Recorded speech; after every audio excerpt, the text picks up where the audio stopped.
juntos.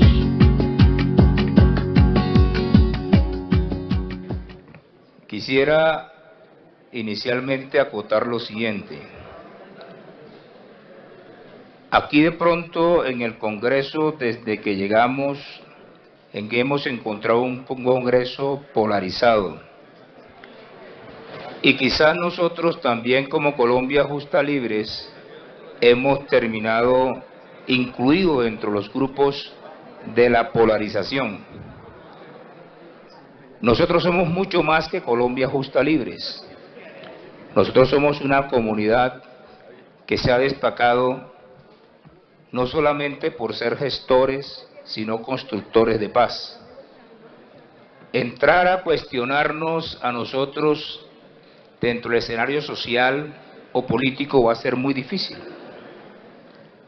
Y creo que la historia, aunque no lo reconozcan, aunque no se escriba, nos darán cuenta de ello. Cuando los momentos del país han sido bastante difíciles, hemos salido. Cuando la constituyente en el 91 nos expresamos y también tuvimos 2 miembros en esa constituyente que hicieron posible que muchos derechos constitucionales quedaran consignados en la actual constitución política. Cuando se quiso atentar contra la estabilidad de la niñez en Colombia, nos hemos destacado por defender la niñez y también la vida del ser colombiano, del ciudadano colombiano. De igual manera, en el momento de los acuerdos de paz nos expresamos y nos opusimos a través del no. Y eso de pronto en el Congreso, y no decimos nosotros como Colombia Justa Libres, sino como una comunidad de creyentes que tenemos credibilidad en este país y que tenemos que aportar. Y fue así como nos pronunciamos y encontramos que no iba a ser fácil de ahí en adelante entrar a construir o a reconstruir el país, y quisimos expresarnos a través de un movimiento significativo de ciudadanos, Colombia Justa Libres, que hoy es un partido político. Entonces quiero decirle a aquellos que quizás están diciendo que nosotros formamos parte del odio, cuando hemos practicado la paz, la profesamos y la difundimos, difícilmente podemos quedar nosotros en ese extremo. Pero quiero aprovechar y plantear lo que tiene que ver con la legitimidad de las objeciones. Al respecto tenemos que entender que es interesante dilucidar el desarrollo sobre la Constitución y sobre la ley. Voy a hablar del artículo 167 de la Constitución Política y el 199 de la Ley Quinta del 1992.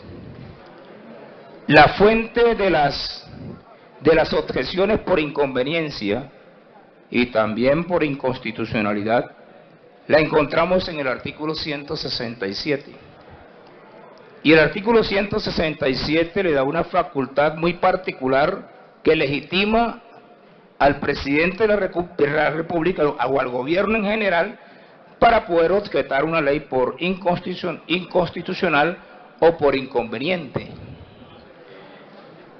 Pero luego la ley quinta, en el artículo 199 hace un enunciado, una réplica de la Constitución Política. O sea, no aporta nada. Solamente repite lo que el marco constitucional consigna o reseña. ¿Qué significa entonces? Que al final, en cuanto tiene que ver con las razones de inconveniencia, ni la misma Corte Constitucional, ni el mismo artículo 199 de la Ley Quinta del 92 dice nada al respecto. En cuanto tiene que ver con el 199, la objeción a un proyecto de ley puede obedecer razones de inconstitucionalidad o de inconveniencia. Sin embargo, en el 2 dice, si fuere por inconveniencia y las cámaras insistieren aprobándolo, por mayoría absoluta el presidente sancionará el proyecto sin poder presentar nuevas objeciones. Ahora, quiero referirme a algo muy particular. La Corte Constitucional, hablando de legitimidad de por qué podemos nosotros sí creer que las objeciones son válidas por inconveniencia. La Corte Constitucional es la que entra a explicar y lo dice de la siguiente manera. Si bien es cierto que,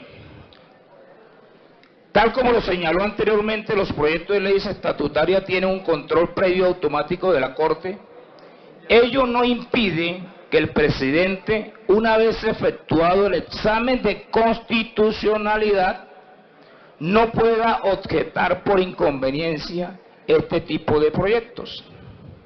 Y más adelante entonces acuña la misma Corte Suprema y dice que solo se puede hacer por tres razones: una razón política, una razón social y una razón económica.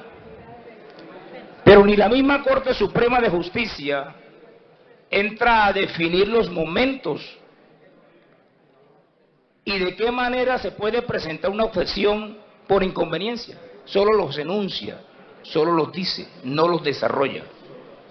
Si nosotros miramos las cosas desde ese punto de vista, yo me entro a separar de la apreciación del senador Velasco, que el senador Velasco está diciendo que hay un desconocimiento porque la objeción tiende como a truncarse en el camino y tratar de decir que lo que inconstitucionalmente está no se puede por vía de objeción por inconveniente hacer. Pero es que hay un vacío en la Constitución, hay un vacío en la ley y hay un vacío en la jurisprudencia. La Corte no fue más allá de las tres razones.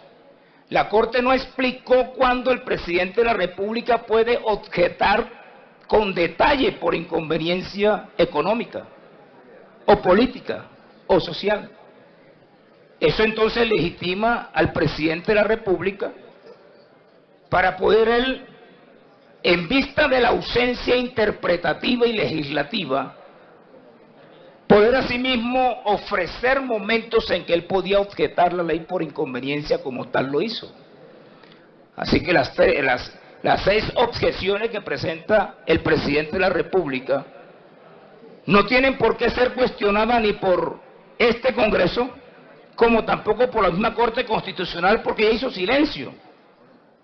Le toca a él entonces hacer una interpretación de cuándo realmente puede objetar por razones económicas, a él como presidente, porque hay una ausencia legislativa, hay una ausencia legal, hay una ausencia constitucional.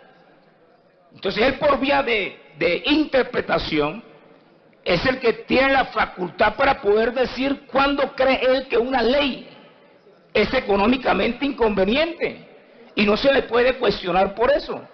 Forma parte del orbe de sus funciones, de las facultades constitucionales y legales. Y como tal entonces, él comienza a disertar y a proponer las 6 objeciones, de la cual nosotros, el hecho que estemos de acuerdo a las 6 objeciones, no significa que seamos enemigos de la paz. Aquí estamos equivocados. Aquí estamos tratando de poner de un lado enemigos de la paz y el propaz. Y eso no es una realidad, aún le voy a decir. Independientemente del resultado de la votación en esta noche, no ubican a unos en favor y ganadores y propaz y a otros perdedores. Continúe, senador, 2 minutos. A nosotros en ninguno de los dos sectores. Lo cierto es que aquí no hubo acuerdo de paz, perdónenme señores congresistas, los que estuvieron o no en aquel entonces. Aquí hubo una desmovilización con unas garantías, en virtud de una ley transicional. Eso fue lo que hubo. ¿Quién le ha dicho a ustedes que hay paz en Colombia porque se desmovilizó la FARC? Esa es una mentira que Colombia no se le cree. el ciudadano de a pie, aquel que anda con ruanas en Colombia, ¿quién le va a creer que hubo paz ni que realmente se va a lograr la paz porque las objeciones sean rechazadas? Eso no es una realidad. Tenemos que comenzar a construir paz. Aquí solamente lo que hubo fue una desmovilización con unas garantías muy particulares por vía de una ley transicional, que no es el primer modelo, perdóname, que no es el primer modelo. Justicia y Paz ya se dio en Colombia con las mismas modalidades y con grupos diferentes. Y sigue galopando todavía el narcotráfico en Colombia.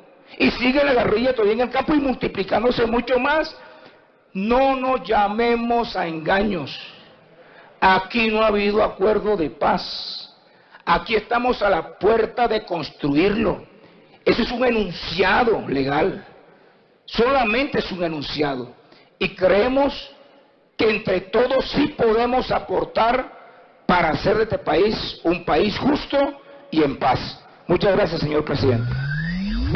Colombia justa, libre.